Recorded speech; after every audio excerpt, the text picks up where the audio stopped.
The village of Umidike was serene, nestled among green hills and flowing streams. Villagers lived simple lives, bound by traditions and community spirit. It was here that Kessia, a bright-eyed girl, called home before tragedy struck, changing her life forever. A sudden illness swept through the village, claiming Kessia's parents. Orphaned and heartbroken, the 12-year-old was left alone. Her father's elder brother, Uncle Bako, stepped forward, offering to take her in. The villagers praised his kindness, unaware of what awaited Kessia. Uncle Bako welcomed Kessia into his compound, a sprawling space filled with wealth. "This is your new home," he said, smiling. Kessia hoped for comfort, but the warmth of her parents' home was replaced by cold stares and rigid rules. In Umidike, Uncle Bako was a respected figure. His wealth and generosity made him admired. Villagers believed Kessia was fortunate to live with him, never suspecting that beneath his charm lay a darker, crueler side. Kessia's days began early with endless chores. She swept the compound, fetched water, and prepared meals. "Work hard," Uncle Bako told her. "You must earn your place."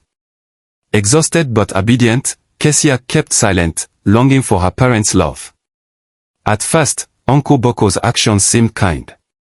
But his occasional touches lingered too long, his glances unsettling. Kessia felt uneasy but didn't know how to express her discomfort. His behavior grew bolder with time. Uncle Bako isolated Kessia from the rest of the household. She ate alone and rarely joined family activities. Her sadness deepened, but her cries for help were silent. No one noticed the pain behind her bright eyes. One night, Uncle Bako came to Kessia's room. His words were low and threatening. "You owe me everything," he said, his hand resting on her shoulder. "Do not speak of this, or you'll regret it." Kessia froze in fear. Kessia lay awake each night, terrified of Uncle Bako's visits. She avoided his gaze during the day and wished someone would notice her anguish. Her fear of being disbelieved kept her from seeking help. The villagers continued to praise Uncle Bako, blind to Kessia's suffering. "He's such a kind man," they'd say. Kessia wanted to scream the truth but didn't have the courage. She carried her secret like a heavy burden. Each day felt heavier for Kessia. She couldn't concentrate on her chores, and her once vibrant laughter faded. The weight of her secret was unbearable, but she feared no one would believe her. "Why is Kessia so quiet these days?" a neighbor asked. "She's just shy," Uncle Bako replied with a laugh. The villagers shrugged, dismissing the concern. Kessia's silence remained unnoticed. Kessia's sleep was haunted by nightmares of Uncle Bako. She would wake up sweating, her small room feeling like a prison. She prayed silently, hoping for a way out. One evening, Kessia gathered the courage to leave. She packed a small bag but stopped at the gate, paralyzed by fear. Where would she go? She returned to her room, tears streaming down her face. While fetching water, Kessia overheard women talking about justice for the oppressed. "Speak up, and the truth will set you free," one said. A seed of hope planted itself in Kessia's heart. At the stream, Kessia met an old woman with piercing eyes and a gentle smile. "Child, you look troubled," she said. Her voice was soothing, and Kessia felt an unexpected urge to talk. Trembling, Kessia poured out her heart to the old woman, revealing everything about Uncle Bako. The woman listened without interruption, her expression darkening with each word. "You're brave to share this," she said. The old woman handed Kessia a small wooden charm. "This will give you strength when you need it most," she said.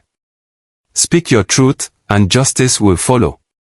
Kessia felt a newfound strength as she held the charm. For the first time, she believed she could fight back. "Thank you," she whispered to the old woman, who simply nodded. "Fear is powerful," the woman said, "but truth is stronger. When the time comes, don't hesitate to speak. You are not alone." With those words, the woman disappeared into the forest. That night, Uncle Bako came to Kessia's room as usual. She felt her heart race, but the charm in her hand gave her courage. She stared at him, her fear giving way to determination. "No." Kesia shouted as Uncle Bako approached. Startled by her defiance, he paused. "You won't touch me again," she said firmly. For the first time, Kesia saw doubt flicker in his eyes. "If you come near me again, I'll tell the chief," Kesia declared. Uncle Bako laughed mockingly, dismissing her threat. "No one will believe you," he sneered, but Kesia stood her ground. The next morning, clutching the charm, Kesia walked to the village chief's house. She hesitated at the entrance, but the chief's kind gaze encouraged her to speak. She recounted everything. The village chief listened carefully to Kesia's story. "You've done the right thing by coming to me," he said. "Justice will be served." He assured her of his support and began investigating the matter. The chief summoned trusted elders to hear Kesia's story. She repeated it with trembling hands but a steady voice. The elders nodded gravely, sensing the weight of her words. The chief deliberated with the elders. They knew accusing a man as respected as Uncle Bako could cause unrest, but Kesia's courage compelled them to act. They agreed to confront him. The chief discreetly questioned others in the household. A servant hesitantly admitted seeing Uncle Bako act suspiciously around Kesia. The chief gathered enough evidence to act. The chief alerted the local authorities and organized a plan to confront Uncle Bako. They decided to act swiftly to ensure justice and protect Kesia from further harm. When confronted, Uncle Bako vehemently denied the accusations. He tried to manipulate the elders, claiming Kesia was lying. But the evidence against him was overwhelming. At a village gathering, Kesia bravely stood before the community to tell her story. Her voice was clear and unwavering, silencing the crowd. Many were shocked by her courage. As Kesia finished her testimony, the old woman appeared among the crowd. "This child speaks the truth," she declared. The villagers gasped, recognizing her as a divine messenger. Realizing they had ignored Kesia's pain, the villagers were filled with guilt. They turned on Uncle Bako, demanding justice. "You've disgraced us," they shouted. Local authorities arrested Uncle Bako, escorting him away in chains. His once proud stature was now bowed in shame. Kesia felt a weight lift from her shoulders. In a public trial, witnesses and evidence were presented. Kesia's bravery and the old woman's testimony left no doubt. Uncle Bako was found guilty and sentenced to imprisonment.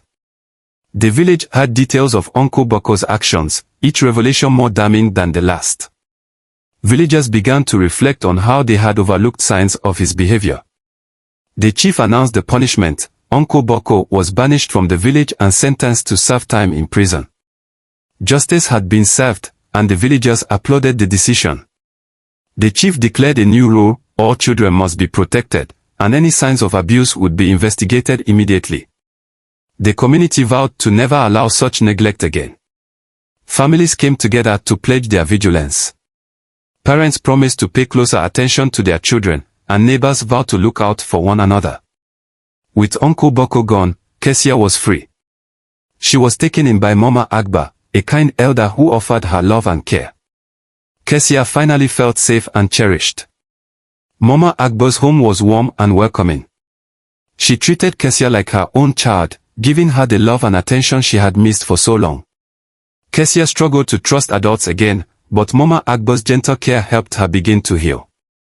She learned that not all adults were like Uncle Bako. The villagers rallied around Kesia, offering her gifts and support. Their kindness showed her that she was not alone and that she mattered. As weeks passed, Kesia's laughter returned. She played with other children, her bright eyes once again filled with wonder and hope.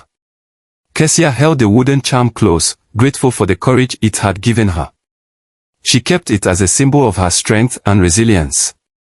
At a village meeting, the chief addressed the community. "Let Kesia's story remind us to protect our children. They are our future, and we must listen to them." The villagers began watching out for one another's children, ensuring no child was ever ignored. They created a safe and supportive environment for all.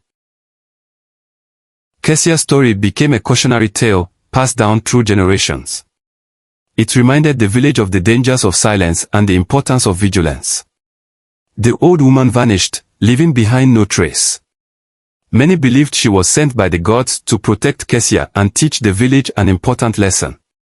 Kesia, now safe and loved, looked forward to a brighter future. Though her journey had been painful, she knew her courage had made a difference, ensuring no child would suffer as she had.